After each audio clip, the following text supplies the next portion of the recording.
bienvenue dans cette partie. Alors, ce qui va se passer dans cette partie, je vais vous montrer les rangs en fait. Les rangs en fait, avec ces deux variables que vous voyez ici.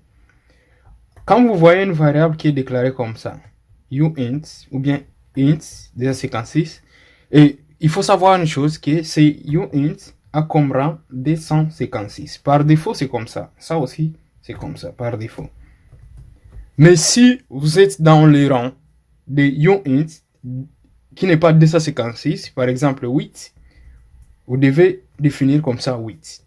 Donc, il est souvent recommandé d'aller toujours avec 256 si vous voulez utiliser 256. Si vous voulez 8, vous mettez 8.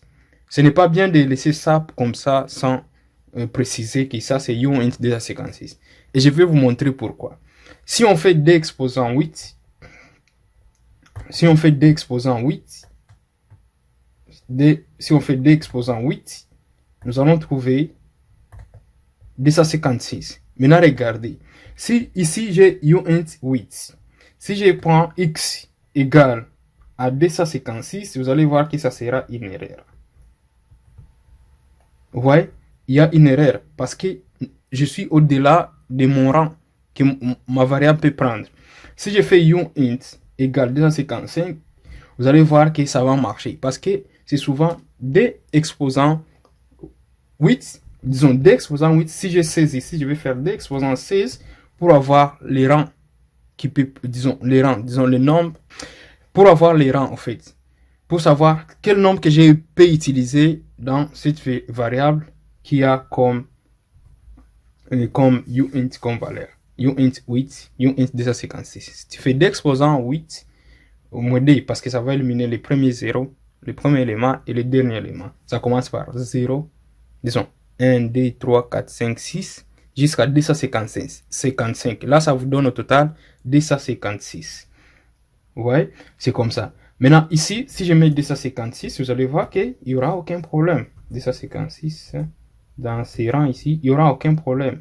Mais ici, là où il y a 8, si je mets 200, ici maintenant, ça sera comment? Avec uint, ça sera moins, parce que ça va prendre moins 27 à 127. Moins 127 à 127. On va voir l'exemple. Si je fais ici 127 par exemple, si je mets 128, il y a un problème. Mais si je mets 127, il y a zéro problème. Si je mets moins 128, moins 129, il y a un problème. Parce que ça commence de moins 128 à 127. Et ça fait au total, disons, d'exposant 8 qui fait 256. C'est comme ça que ça se passe. Donc, ça ne peut pas prendre moins 129 et ça ne peut pas prendre 129. C'est ça les rangs. Disons, si je mets ici 128, ça va refuser. Donc, ça va prendre seulement 127. Et si je mets ici moins 129, ça refuse. Ça prend moins 128. C'est comme ça que ça marche. C'est comme ça avec les rangs. Il faut maîtriser cette histoire d'exposant 8 égale combien. Alors là, vous posez des questions. Vous avez besoin de 256. Vous avez besoin, par exemple, si on fait d exposant 256.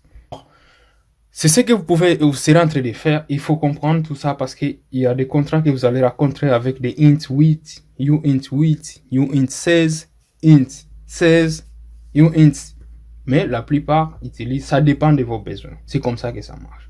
Maintenant ici, pour finir, je vais vous montrer c'est quoi l'importance des public ici. Le public ici remplace une fonction. La fonction get, qu'on appelle la fonction get souvent dans le langage de programmation. Alors, je peux remplacer ces public avec cette fonction. Si je mets ici public, j'efface public ici, j'efface public. Et puis je me dis, ok, je laisse ça et je laisse ça, vous allez voir ce que ça va donner comme résultat. J'ai créé une fonction. C'est comme ça qu'on déclare une fonction en Solidity. Fonction, je mets ça sera une fonction pour lire get. Et puis pour dire à la fonction que toi tu vas nécessairement lire, tu ne vas pas modifier l'état d'une variable. Je dois préciser ici que c'est view. Et puis je mets la visibilité. View, ça sera public pour que ça soit accessible à l'extérieur. Et ça va me retourner Maintenant, ce que ça doit nous retourner, c'est quoi? La valeur que vous voulez lire. Si vous voulez lire un entier, vous devez savoir que vous devez dire à la fonction que tu dois nous retourner un entier. Par exemple, je fais uint, tu me retournes un entier. Si vous voulez que ça vous retourne un string, tu vas écrire ici string, retourne-moi string. Et puis, on va faire comment? On fait return. Alors, return comme on veut les uint, l'entier, pardon, et le string, on va maintenant retourner la valeur. Nous voulons x, qu'on nous retourne x, et le string qu'on va nous retourner encore, c'est quoi? Le string qu'on va nous retourner, c'est R. Alors, c'est ça le string qu'on va nous retourner. Et ici, il faut maintenant préciser dans le string que, comme c'est une affaire qui va regarder la mémoire, il faut préciser si c'est memory. Seulement memory. Et c'est tout. Et si on compile, si on essaie de déployer ces contrats comme ça, vous allez voir ce que ça va nous donner comme résultat. Je descends. OK. Get, si je clique sur la fonction get, ça va nous retourner Enoch et 255.